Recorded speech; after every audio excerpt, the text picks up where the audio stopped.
잠언 15장 19절 말씀 읽겠습니다. 게으른 자의 길은 가시 울타리 같으나 정직한 자의 길은 대로우니라. 아멘. 오늘은 이 말씀을 통하여 정로를 걸으라, 이런 제목으로 하나님의 말씀을 살펴보도록 하겠습니다. 정로를 걸으라. 하나님께서는 우리를 육체와 영혼의 존재로 만드셨습니다. 또한 예수께서는 우리를 구속하시되 우리의 영혼뿐 아니라 몸도 구속해 주셨습니다. 따라서 우리는 이 세상을 사는 동안 우리 자신이 마치 땅과는 전혀 상관이 없는 순수한 영인 것처럼 착각해서는 안 됩니다. 너무나 영적이기 때문에 세상에 어울려 살지 못한다거나 일상적인 일들을 잘 감당하지 못해서는 안 됩니다. 오히려 여러분의 고상한 본질인 영혼의 행위들처럼 여러분들의 몸도 지혜의 통치 아래서 지상적인 환경에 유념하며 살아야 됩니다. 그리스도인의 믿음은 내세에 대한 것뿐만이 아니라 이 세상과도 관련이 있기 때문입니다. 히브리서 11장에 나오는 믿음의 선인들을 보십시오. 그들이 믿음으로 세상 생활 가운데서 어떻게 승리하였는지를 잘 살펴볼 수가 있는 줄로 믿습니다. 믿음은 현재에 살기 위한 원리이기도 합니다. 따라서 로마서 1장 17절에서 오직 의인은 믿음으로 말미암아 살리라고 말씀하고 계십니다. 죄인이 아니라 구원받은 의인들은 믿음으로 말미암아서 세상을 살아야 될 것을 가르쳐 줍니다. 따라서 여러분들은 깊은 영성뿐만이 아니라 세상 지혜도 갖추십시오. 성경 속의 복음서, 시편, 서신들을 여러분의 주식으로 삼을 뿐만이 아니라 잠언서 같은 말씀을 여러분의 부식으로 삼도록 하십시오. 잠언서 안에는 이 세상에 대한 교훈들이 가득하기 때문입니다. 따라서 우리는 오늘 본문 말씀을 통하여 세상적인 의미와 영적인 의미 두 가지를 함께 살펴보도록 하겠습니다. 첫째로 본문의 세상적인 가르침부터 살펴보도록 합니다. 잠언서 15장 19절에서 게으른 자의 길은 가시 울타리 같으나 정직한 자의 길은 대로니라. 이것을 세상적인 삶 가운데서 어떤 교훈으로 말씀하셨는가를 살펴보도록 합시다. 먼저 게으른 자의 세상적인 의미는 그가 정직하지 못하다, 이렇게 말합니다. 세상을 살아가면서 게으른 자는 한마디로 정직하지 못한 자, 거짓이 많은 자라고 성경은 말합니다. 본문은 두 문장을 대비시키고 있는데 게으른 자의 대비는 상식적으로 부지런한 자가 될 것입니다. 하지만 본문은 한 걸음 더 나아가서 게으른 자의 대비로서 정직한 자를 말하고 있습니다. 이것은 게으른 자는 나태하고 태만할 뿐만이 아니라 정직하지도 못하다는 뜻입니다. 만일 게으름을 버리고 근면하기만 한다면, 모든 일이 잘 될 것이라고 했다면 본문은 이렇게 말했을 것입니다. 게으른 자의 길은 가시 울타리 같으나 부지런한 자의 길은 대로니라. 이렇게 말씀하셔야 되는데 본문은 그렇게 말하지 않고 정직한 자의 길은 대로니라고 말씀하심으로써 한 걸음 더 나아가 교훈을 가르쳐 주었습니다. 어떤 사람이 매우 근면하고 활력이 넘친다 할지라도 만일 그것이 그릇된 목적을 위한 것이라면 차라리 그가 게으른 것이 더 낫습니다. 아침 일찍 일어나고 늦게까지 일을 하며 수고의 떡을 먹는 것이 단지 이기적인 목적만을 위한 것이라면 그것은 결코 축복된 일이 아닙니다. 왜냐하면 이기심은 이웃 사랑과 양립할 수 없는 것이며 어떤 고상한 덕과도 양립할 수 없기 때문입니다. 우리가 열심만 내더라도, 열심을 낸다 할지라도 그 열심 자체가 자기 이기심만을 위한 것이라면 절대 덕이 되지 못한다, 이 뜻입니다. 먼저 게으름은 모든 종류의 악덕의 근원이 됩니다. 만일 우리 모두가 아무 일도 하지 않고 빈둥빈둥 거리고 있다면 과연 이 세상은 어떻게 되겠습니까? 우리가 살고 있는 이 거대한 도시에는 온갖 죄악들이 만연하고 있습니다. 그런데 만일 우리가 일상적인 일을 하지 않고 있다면 술집들은 24시간 내내 붐빌 것입니다. 계속 흥청거리고 말 것입니다. 도처에는 방탕함이 나타날 것입니다. 일거리가 있는 수백만의 사람들이 그들이 하는 일 때문에 도덕적인 타락에서 구제받고 있다는 사실을 알지 못하십니까? 그런데 그렇다면 왜 게으른 자는 정직하지 못한 것일까요? 그 이유는 게으른 자는 여러 면에서 의무태만을 가져오고 있고, 이 의무태만은 곧장 거짓말로 발전하기 때문입니다. 자신이 마땅히 해야 될 일을 하지 않고 있기 때문에 그것은 곧장 거짓말로 발전해 나간다, 이 뜻입니다. 게으른 자는 늘상 자신의 게으름을 감추기 위해서 변명과 구실을 찾는 정직하지 못한 자입니다. 그래서 잠언서 22장 13절에서 이렇게 말합니다. 게으른 자는 말하기를 사자가 밖에 있은즉 내가 나가면 거리에서 찢기겠다 하느니라. 도대체 무슨 뜻입니까? 여기서 게으른 자는 말하기를 이렇게 말씀하고 있듯이, 게으른 자는 항상 뭔가 말할 것을 가지고 삽니다. 일을 태만히 하는 자일수록 말이 많은 법입니다. 이들은 조금의 거침도 없이 이유들과 변명들과 핑계들을 내뱉습니다. 다시 말해서 게으른 자는 그들의 손은 짧지만 그들의 혀는 아주 긴, 정직하지 못한 자들이라는 뜻입니다. 뿐만 아니라 게으른 자는 상상력도 기민하게 움직입니다. 본문을 보니까 게으른 자의 상상이 대뜸 사자를 꾸며내고 있습니다. 사자가 밖에 있으니 나가지 못하겠노라.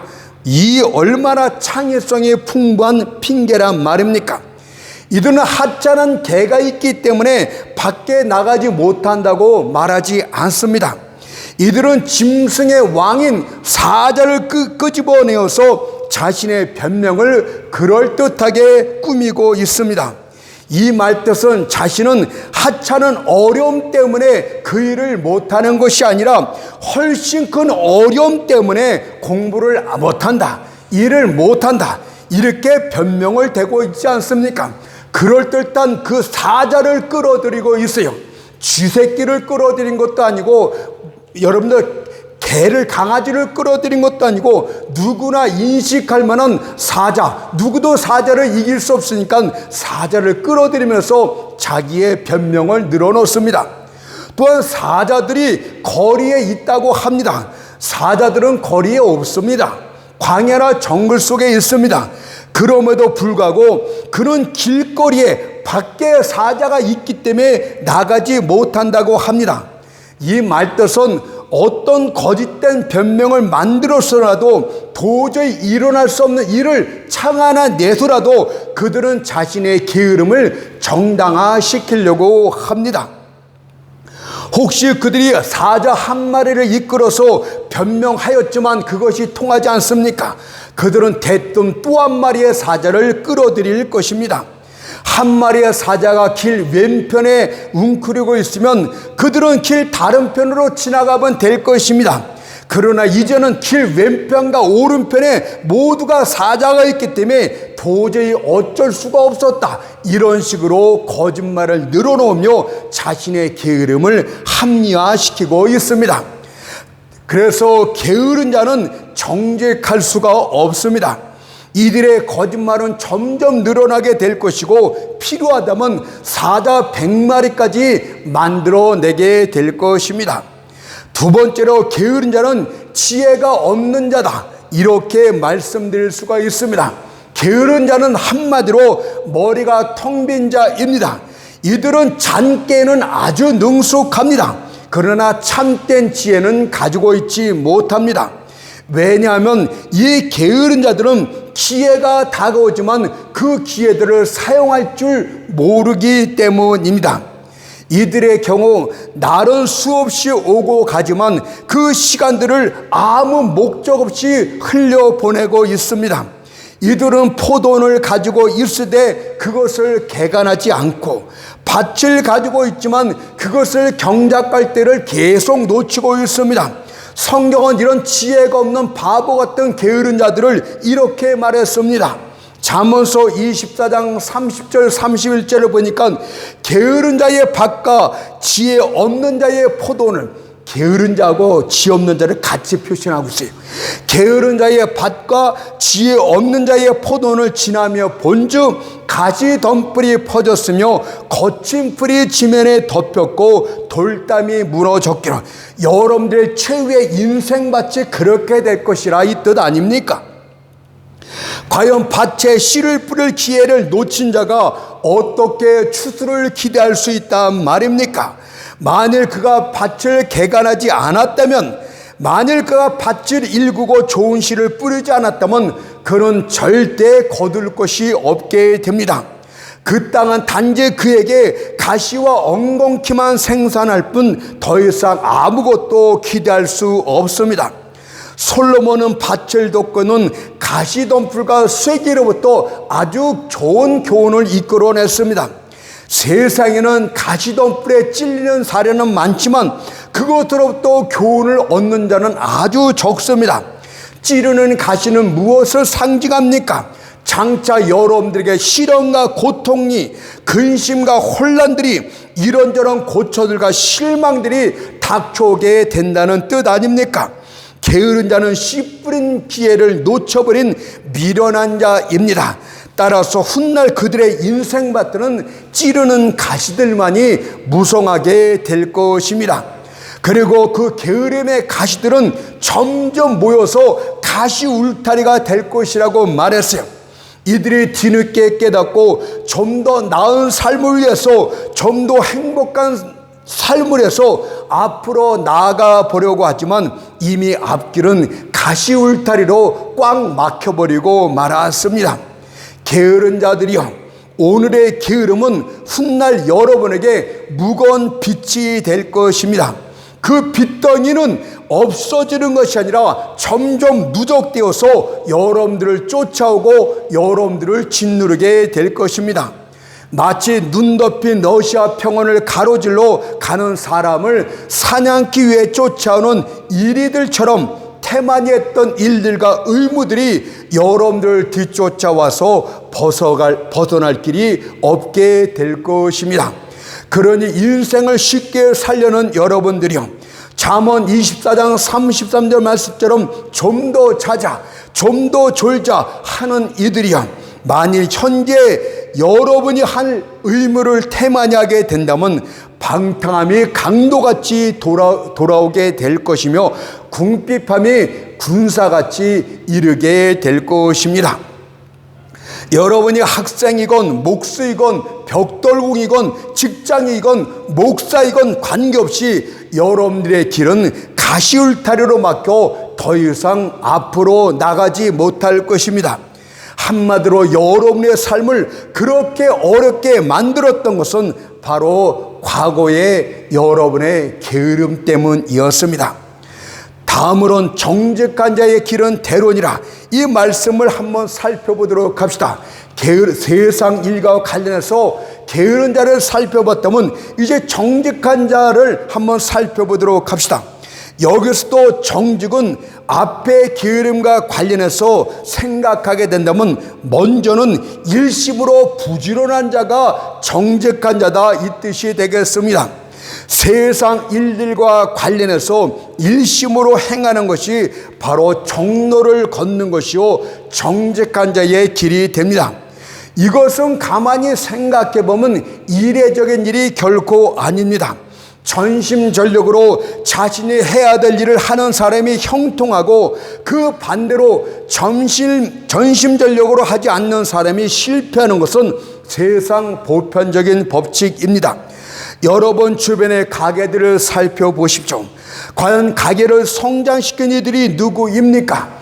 이 분주한 경쟁에서 성공한 상인들이 누구란 말입니까?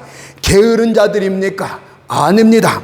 부지런히 사업을 하고 자신의 두 손으로 할 수 있는 일들을 최선을 다해 하며 있는 힘을 다해서 거친 풍파를 헤쳐나간 자들 아닙니까? 오늘날 눈에 띄게 뛰어난 자들이 누구란 말입니까? 게으른 침상에서 잠을 자다가 어느 날 갑자기 유명해진 자는 하나도 없습니다. 어떤 사람이든 번영과 성공을 하기 위해선 일심으로 자기의 일을 부지런히 행해야 됩니다. 그래서 역대하 31장 21절에서 일심으로 행하여 형통하였더라고 말씀을 합니다. 저는 목회 이 설교를 하지만 이 시간이 남게 되면 저는 밖에 나가서 일을 합니다. 지금도 노가다를 하고 일터에서 부지런히 땀을 흘리면서 일을 합니다. 어느 때는 네이가 두 개, 세 개씩 젖을 때까지 일을 합니다. 손가락이 휘어지고 손가락의 마디가 굵게 튀어오를 때까지 일을 합니다. 저는 절대 게으르고 싶지 않습니다. 설교 일도 힘들다고 하는 이도 있지만 저는 이 일을 한 다음에 남은 시간을 다 그것을 합니다. 그렇지만 그것으로 끝나지 않아요.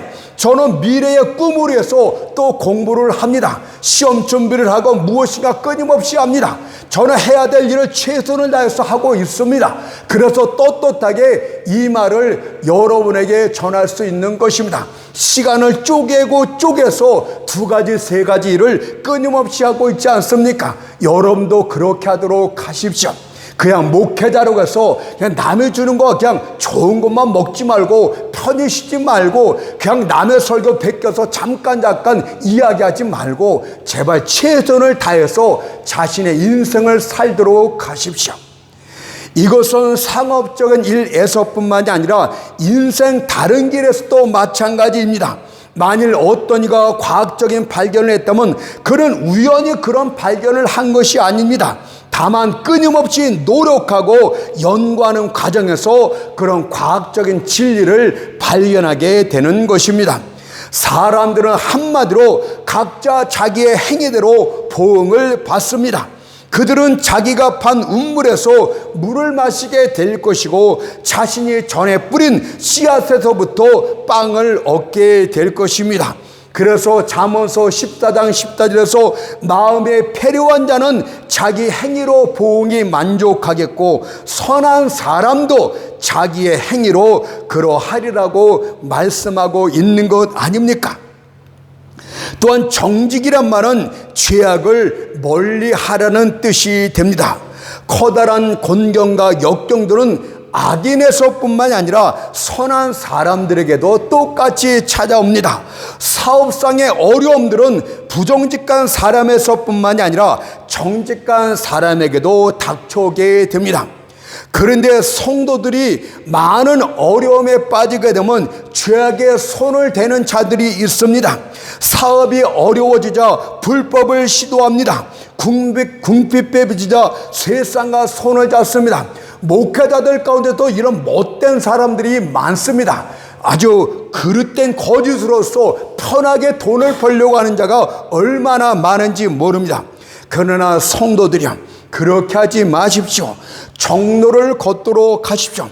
만약 여러분이 끝까지 올바르게 순전한 믿음으로 나아가게 된다면, 죄악에 손을 뻗지 않는다면 여러분은 어둠에서 빛으로 필경 나오게 될 것이고 굽은 것들이 곧게 펴지는 축복을 받게 될 것입니다.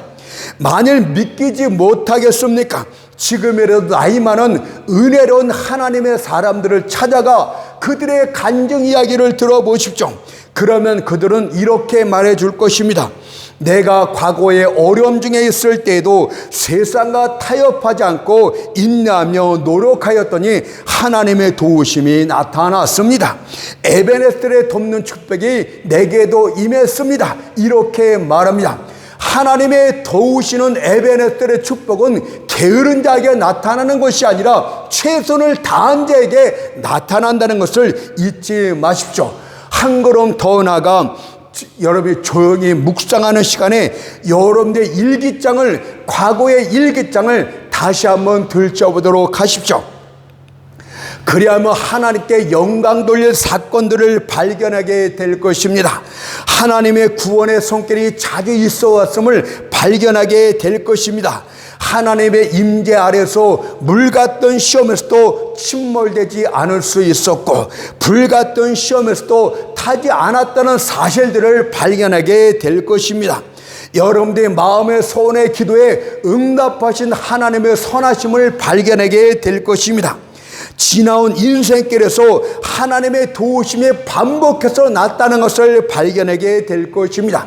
그러니 정도를 걷도록 하십시오. 믿음의 순수함으로 나아가도록 하십시오. 신사복으로 먹을 것이 부족합니까? 작업보로 갈아입고 그것을 해결하도록 하십시오. 모든 시간들을 아끼도록 하세요. 인생은 짧고 주어진 시간은 너무 없습니다. 여러분, 참으로서 그 시간들을 없애지 말고 허비하지 말고 인생을 가치 있게, 내가 죽는 날 주님 앞에 섰을 때 내 인생을 돌아봤을 때 내가 정말 가치 있는 삶을 살았는가, 후회 없는 삶을 살았는가, 이런 거에 대해서 자신 있을 만큼 그렇게 인생을 살도록 하십시오. 여러분들이 정로를 걷게 되면 반드시 형통하게 될 줄 믿습니다. 이제 두 번째로는 본문 속의 영적 가르침을 살펴보도록 하겠습니다. 게으른 자의 길은 가시울타리 같으나 정직한 자의 길은 대론이라. 여러분들, 이것의 영적 의미는 무엇입니까? 영적 게으름뱅이의 길은 불신의 길입니다. 정직한 자의 길은 믿음의 길이 됩니다. 그래서 고린도후서 5장 7절에서 하나님의 사람, 정직한 사람들을 이렇게 말했어요. 우리는 믿음으로 행하나니. 우리 인류가 죄로 말미암아 상실되었을 때 하나님께서는 구원의 길을 자비하신 가운데 마련해 주었습니다. 만약 하나님이 준비하신 구원의 길이 행위로 인한 것이었다면 우리에게는 불가능한 길이었고 우리를 조롱하는 것에 그쳤을 것입니다. 왜냐하면 갈라디아서 2장 16절에서 율법의 행위로는 의롭다함을 얻을 육체가 없느니라고 선포하고 있기 때문입니다. 그래서 하나님께서는 예수 그리스도를 죄를 위한 희생으로 대신 삼으셨습니다. 그리고 범죄한 모든 인생들에게 속죄의 어린 양 되신 그분을 믿기만 하면 내가 값없이 구원해 주실 것이라고 약속해 주신 것이 바로 복음입니다. 따라서 모든 사람들은 복음의 기쁜 소식에 대해서 하나님께 영광을 돌려야 됩니다. 그런데도 사람들은 그리스도를 믿지 않습니다. 그들은 말합니다. 나는 믿을 수가 없어. 어떻게 예수를 믿기만 하면 값없이 구원함을 받고 영생의 축복을 받는단 말이냐. 그것은 새빨간 거짓말이다. 이렇게 말하고 있습니다. 여러분들의 불행이 바로 여기에 있습니다. 여러분들이 멸망으로 떨어지는 것은 바로 여러분들의 불신앙 때문에 그런 것입니다.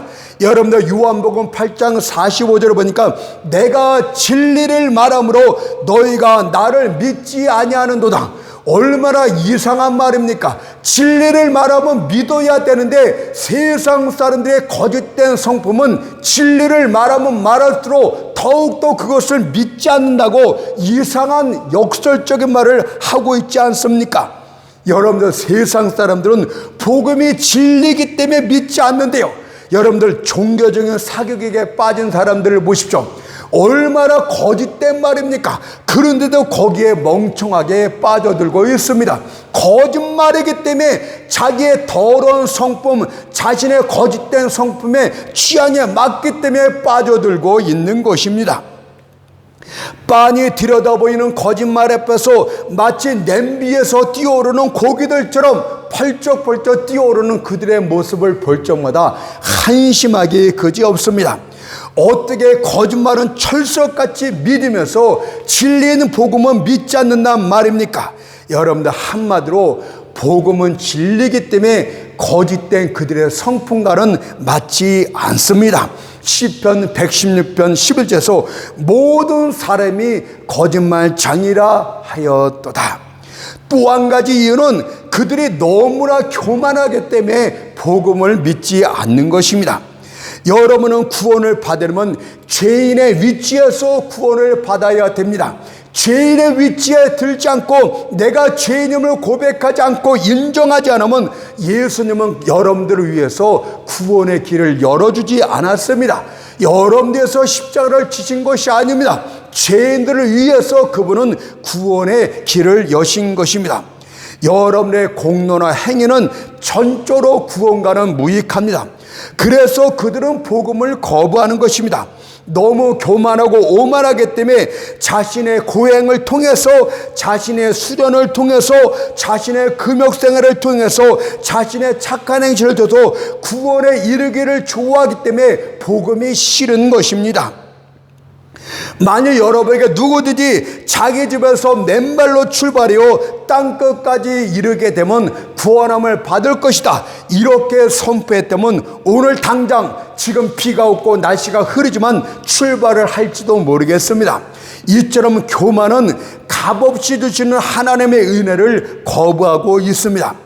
불신앙은요, 하나님을 거짓말하는 자로 만드는 아주 모욕스러운 죄가 됩니다. 왜냐하면 그분께서 내 아들 예수를 믿으라, 그래야만 값없이 구원함을 얻으리라고 말씀하셨는데 나는 그 말을 믿지 않겠소 라고 하는 것이기 때문입니다. 요한일서 5장 10절에서 그것을 이렇게 말했어요. 하나님을 믿지 아니하는 자는 하나님을 거짓말하는 자로 만들하니, 하나님의 복음을 선포했는데 하나님 말한 것을 믿지 않니, 하나님을 거짓말하는 자로 만들하니 이유가 나옵니다. 이는 하나님께서 그 아들에 관하여 증거하고 증거를 믿지 아니하였습니다. 하나님도 그 아들에 대해서 친히 증거하였고 내 사랑하는 아들이여 기뻐하는 자식이라 말씀하시고 그로 인하여 구원을 얻을 것을 말씀하셨지만 그것을 믿지 않았으니 하나님은 거짓말장이라고 그들이 인정하는 것입니다. 죄인들은 하나님을 등지고 하나님께로부터 점점 멀어지는 자들입니다. 에레미야 32장 33절이 그래서 이렇게 말하지 않습니까? 그들이 내게로 등을 향하고 얼굴을 내게로 향치 아니하며 예수님의 핏값으로 얻는 죄 용서에 대해서 등을 돌린 자, 성령의 거듭남에서 등을 돌린 자, 거룩함과 행복과 천국에서 등을 돌린 자, 빛에서 얼굴을 돌리고 깊고 깊은 밤속으로 들어가는 자가 바로 죄인입니다. 그러나 하나님의 사랑과 부드러운 동정은 죄인들을 따라가면서 돌아오라고 부르십니다. 이사야 30장 21절을 보십시오. 네 뒤에서 말소리가 내 귀에 들려 이르기를 이것이 정론이 너희는 이리로 행하라. 여러분, 뒤에서 말소리가 들렸다는 것은 하나님과 반대 방향으로 도망치고 있다는 뜻 아닙니까? 그런데도 하나님의 말씀은 끊임없이 여러분들 등 뒤에서 돌아오라, 정로를 걸으라, 이렇게 말씀하고 있습니다. 공공연히 하나님의 율법을 버리고 그의 자비로 도망칠 때도 하나님께서 그들을 부르고 있다는 것은 얼마나 놀라운 은혜란 말입니까? 여러분들, 우리 하나님께서 이런 은혜를 통해서 여러분들 부르고 있고 이것이 정론이 너희는 이리로 행하라고 말씀하고 있는 것 아닙니까? 만약 여러분이 의를 향해서 등을 돌린 채 앞으로 계속 전진하게 된다면 점점 잘못된 길로 들어가게 될 것입니다. 마치 군대 귀신이 돼지떼에 들어갔을 때 미친 듯이 아래로 치더라 몰살당한 것처럼 더욱더 죄의 파멸 속으로 들어가게 될 것입니다. 그들은 많은 길에서 방황했습니다. 어떤 때는 오른쪽에서 방황했고 다른 때는 왼쪽에서 방황했습니다. 하지만 그들은 절대로 바른 길로는 돌이키지 않았습니다.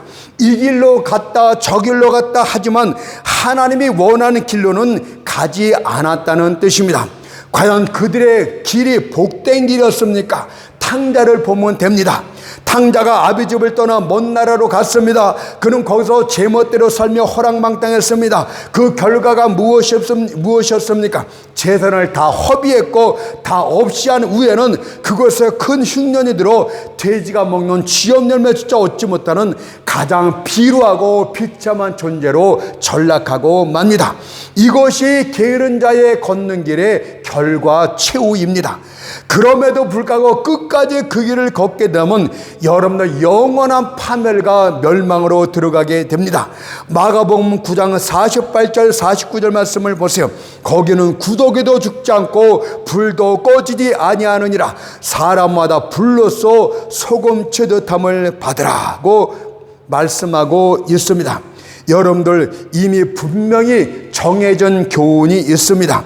요한복음 14장 6절 말씀처럼 예수께서 가라사대 때 내가 곧 길이요 진리요 생명이니라고 했듯이 예수 그분이 길이요 예수를 믿는 것이 바로 정로를 걷는 것이라는 사실을 잊지 마시길 부탁을 드리겠습니다. 마지막으로 그리스도의 경우와 관련해서 살펴보고 마치겠습니다. 그리스도의 정로는 말씀에 순종하는 것입니다. 여호수아 1장 7절 8절 말씀을 보세요. 내게 명한 율법을 다 지켜 행하고 좌로나 우로나 치우치지 말라. 그리하면 어디로 가든지 형통하리니 이 율법책을 네 입에서 떠나지 말게 하며 그 가운데 기록한 대로 다 지켜 행하라. 그리하면 내 길이 평탄하게 될 것이라. 내가 형통하리라고 말씀하셨기 때문입니다. 사람들은 오른쪽으로 치우치거나 왼쪽으로 치우칠 수 있습니다. 그러나 양쪽 다 그릇된 길입니다. 사람들은 시계추 마냥 양극단 사이에서 심하게 움직입니다. 어떤 이는 사람에게는 자기 자신의 생각과 판단이 최고라고 말합니다. 결과적으로는 그들의 사고방식이나 행동방식에 의해서 엉뚱한 짓을 하고 무분별할 가운데 빠지게 됩니다.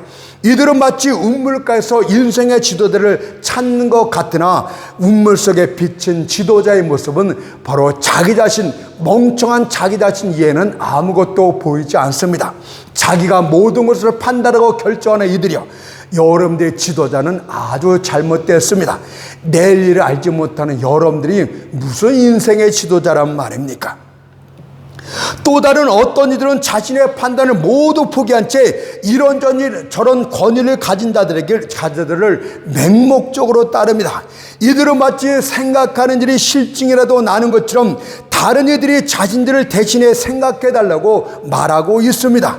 자신의 이성을 부러진 팔처럼 붕대 감아서 어깨에 걸고 다니는 자들 아닙니까? 그러나 오류는 분명하게 양 끝단 모두에게 있습니다. 여러분들이 정직한 자의 대로를 걷기 원한다면 하나님의 말씀대로 살도록 하십시오. 양떼의 만족함은 어디에 있습니까? 목자의 음성을 들으면서 가는데 양떼의 만족감과 행복이 있는 것 아닙니까? 그래서 다윗이 이렇게 고백합니다. 시편 23편 1절 2절 말씀 보니까 여호와는 나의 목자시니 내가 부족함이 없으리로다. 그가 나를 푸른 초장에 누우시며 쉴만한 물가로 인도하신도다라고 하였듯이 주께 속한 하나님의 양떼들이요, 여러분 목자의 음성을 그대로 쫓아가는 것 자체가 참된 만족이고 복이 됩니다. 가나안 혼인잔치 때 포도주가 동인하고 말았습니다. 그때 예수님의 육신의 어미 마리아가 하인들에게 이렇게 말합니다. 요한복음 2장 5절 보니까 너희에게 무슨 말씀을 하시든지 그대로 하라. 예수께서 하인들에게 물을 길어다 돌 항아리에 채우라고 명령하십니다. 하인들은 이 예수님의 말씀이 이해도 가지 않고 납득도 가지 않았어요. 그래서 그들은 이렇게 반항할 수도 있었습니다. 지금 우리에게 부족한 것은 포도주입니다. 그런데 왜 우리에게 운물에서 물을 길어다가 돌 항아리에 채우라고 말씀하시는 것입니까? 포도주가 부족한 것과 물을 항아리에 채우는 것과 무슨 연관이 있단 말입니까? 차라리 우리더러 옆 동네에 달려가서 포도주를 구해라고 말씀하십시오. 그래야면 우리가 얼마의 포도주를 구해올 수 있을 것입니다. 얼마나 이성적으로 합리적인 대답입니까? 그러나 하인들은 주님의 말씀에 무조건 순종했다고 합니다. 요한복음 2장 7절에서 아구까지 채우니라고 말씀하신 것은 주님의 말씀에 온전히 완벽하게 순종했다는 그 뜻 아닙니까? 그러자 어떤 결과가 나타납니까? 물이 변하여 포도주가 되는 역사가 일어났습니다.